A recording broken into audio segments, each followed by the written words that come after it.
Friday night baseball from the Twin Cities. Target Field in downtown Minneapolis. Tonight, the first of this 3-game weekend series between the Kansas City Royals and the Minnesota Twins. These two square off on the diamond right after this.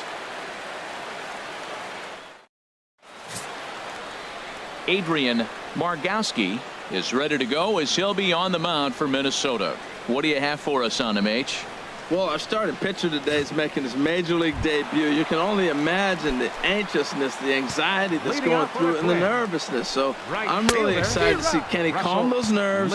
Can he reach back and execute his pitches? If he's able to calm his nerves, maybe we'll see why he's here in the big leagues. Well, I think his eyes lit up when he saw that pitch coming up at his eye level. Oh, you think? If you've got a good fastball like he does, that location can be really effective. It looks so tempting to the hitter, but making contact on that pitch can be very tough. A chance now from Target Field to take a look at the Twins lineup in this one.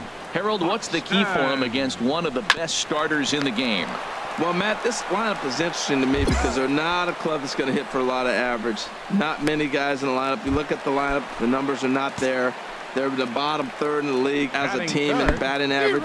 So that's tough when you're not being consistent. That tells me you're an inconsistent club, but we'll see how they play today. And here's a swing and a miss as he falls behind 0-2. And the inning goes away in unceremonious fashion on a swing and a miss at a ball way outside the strike zone. Down go the Twins in order, and this is still a 0-0 ball game.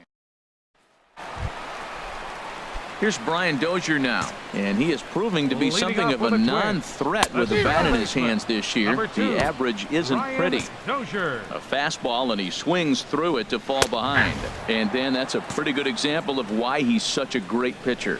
Yeah, stuff. Stuff is obviously the important key to being dominant on the mound, but it doesn't mean a whole lot if you don't have outstanding control to go along with it. But he does, and he really spotted that pitch.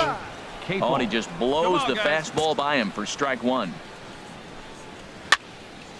Now a pitch popped up. Should be enough room for Perez behind the plate. And he'll put this one away in foul territory for the second out. Into the box, Colt Morant. He carries a batting line in the 280s to begin this one. And he'll just get a piece here as this is chopped foul at home plate. Swing and a miss here, and he's behind in the count now, 0-2. He had some really good late action on that slider right there. It's hard to do anything with that pitch unless you're sitting on it and catch it out front before it breaks all the way in. No problem over there for the baby giraffe belt, and that ends the inning.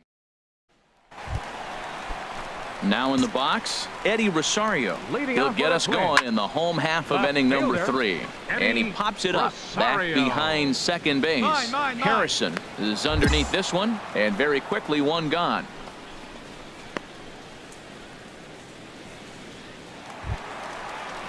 Here now is the catcher, Tyler Flowers. He enters play hitting down in the 240s for the year. And that one swung on and missed 0-1. That's in there, and he's deep in the hole now, 0-2. Oh, that's for sure going to be a pitch he wants back. You're not going to get many balls right in the wheelhouse from a top-level arm like this. So he racks up the swinging strikeout on the breaking ball. Tyler Flowers becomes the second out in the bottom of the third. Luis Sardinas is in with 2 away now as he looks at a called strike one. And that pitch catches the inside corner. There seem to be different philosophies, and we'll have to leave it there as this is strike 3, and that will retire the side. Twins are stepping in and ready for another shot. Russell Lee 0 for 1 for him here in this one. And he gets ahead here with the fastball, strike 1. That's taken. Now it's 0-2. And he wasn't going to hit that one with an or. The strikeout, and there's one gone. This is the kind of at bat where your hitting coach grabs you on the way back to the dugout to have a little chat about your approach. Not a lot of positives to draw from that at bat when you take 2 strikes and then you chase one out of the zone to go down on only 3 pitches. Here's Byron Buxton now. The center fielder, and this will be 25. Fouled away. Byron Buxton. Into the windup. Here comes the 0-1. Another one fouled off, and he's quickly behind 0-2. The windup and the 0-2 pitch. And a fastball blew it right by him, and they're 2 down. Boy, this guy has really good stuff so far on this one. How about 7 Ks, and we're just in the middle innings of this one. If he continues this up, this could be a real solid performance. Now batting. Sends that one out of play for strike 1. The windup and the 0-1. Swing and a miss just behind a lively fastball. And there's number 8, 1 away. Oh, that's out. A little bit off the outside. It's 1-2. And he struck him out, his 8th punch out of the ball game, and that one ends the inning. 3 up, 3 down, 3 strikeouts. Not too shabby. We're back to Friday Night Baseball on the show after this.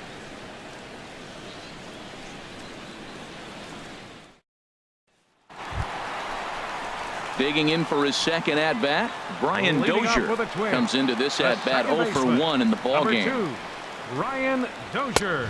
Oh, and that one slung through the strike zone that time at 98, 0-1. Swing and a miss, and he's in control, 0-2. Well, you know you've got it working on the mound when they're swinging right through it, even when you're putting it right down the middle of the strike zone. Not the greatest of game plans, though. So he racks up the swinging strikeout on the breaking ball. Brian Dozier is retired for the first out in the bottom half of the 5th.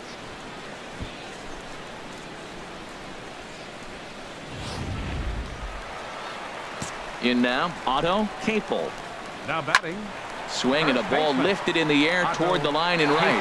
And that's the first hit in this one for Minnesota. And he's able to hustle his way up to second as he'll reach here with a 2-base hit. Well, he was definitely not looking off speed on that pitch. I'll tell you, he had to be sitting on a fastball on that one because it's coming in hot, and he still manages to get out front of that and yank it for 2 bases. A fastball right down the middle for a strike. And he misses there, 1-2. Tried to backdoor him and lock him up with a curveball right there. Pretty good pitch, but he didn't quite get it to come back all the way to the corner. That's tough to do for most guys. He froze him on the fastball there. Colt Morant becomes out number 2 this inning. Mondesi into shallow left, and that's the 3rd out. Digging in to try it again, Tyler Flowers. He'll look to get something going here in this scoreless ball game. And that swung on and missed for strike 1. Swing and a little tapper. A quick out number 1.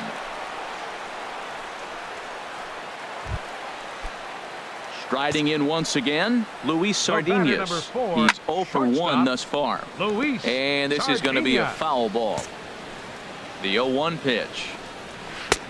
Started that swing a bit too early. I gotta say, his command of the corners in this start has been pretty exceptional. He's mixed east and west really well, and it's a big reason why he's had success. And he struck him out. And there's strikeout number 11 in the ball game. Now here's the pitch. For Minnesota. Russell Lee stands in as he can't connect here. 0-1. 2 out, nobody on. Fly ball out toward left center field. Waiting on it is Nimmo. Me. And the inning is over.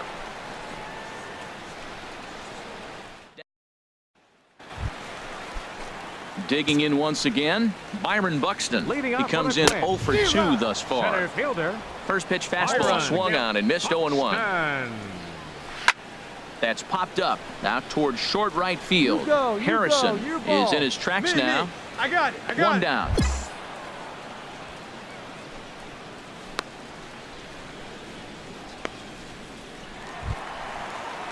Ready for another shot now. Miguel Sano. Been a strikeout victim twice in this one. And now that Royals bullpen will get busy as we see both the southpaw and a right-hander get loose. High pop up. And he'll stay with it to put it away as they get their man here for the 2nd out. Ready once again, Brian Dozier. He struck out twice thus far, so we'll see if he can fare any better here. Hey, 2 away now, 2 away. Into the windup and the pitch. Takes a look at a strike over the inside corner. Well, he got that first pitch, got him looking right there. With a star hitter like this guy, it is always good to get ahead in the count. And he's got another one here. 12 punch-outs now in the ball game, and that'll end the inning. Twins are set down 1-2-3. We are still scoreless.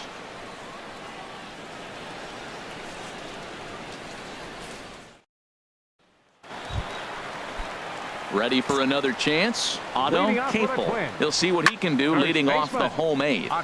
Pitch popped up. Mine. Volpe has it, and it's a quick out, number one.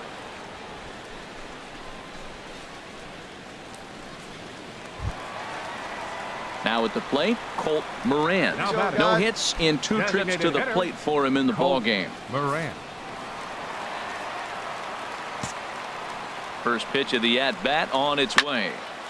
Ball hit high and foul down the left field line. It's strike one. Takes a look at a fastball down the middle for strike number 2. And this is fouled back and out of play. Oh, that is too good a pitch to throw right there. 2 strikes, a fastball right in his wheelhouse. He missed it. He probably won't get another one like that again. Now another 0-2. Got him. As he just continues to mow down these hitters. 13 strikeouts now. That was a big strikeout there, guys. The best pitchers have the ability to strike guys out when they really need to. And that second out was really important at this point of the game. Could be something we look back on later when the game's over. Stepping in now, Eddie Rosario, as he will take a look at strike one on a fastball right down the pipe. No hits to this point. Chopped weakly to the left. Volpe over to his left, on to first, and this will remain a tie ball game as the inning. Down go the Twins in order, and this Ryan Dull comes on to work on the mound. Wow, that game flew by, but that's what happens when you get a well-pitched one-run game.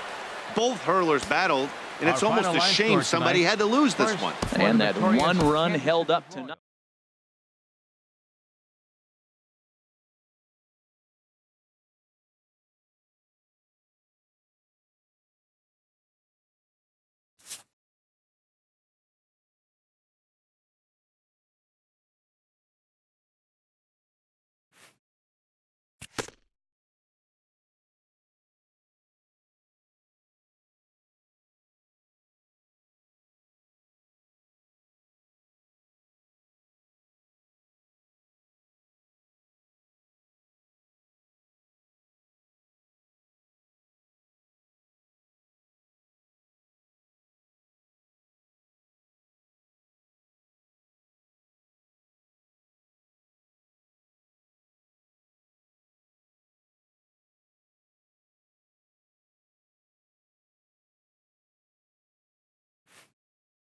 A coach acknowledges a pitcher on his recent spree of strikeouts. He's on a torrid pace. They'll see if he can keep it up.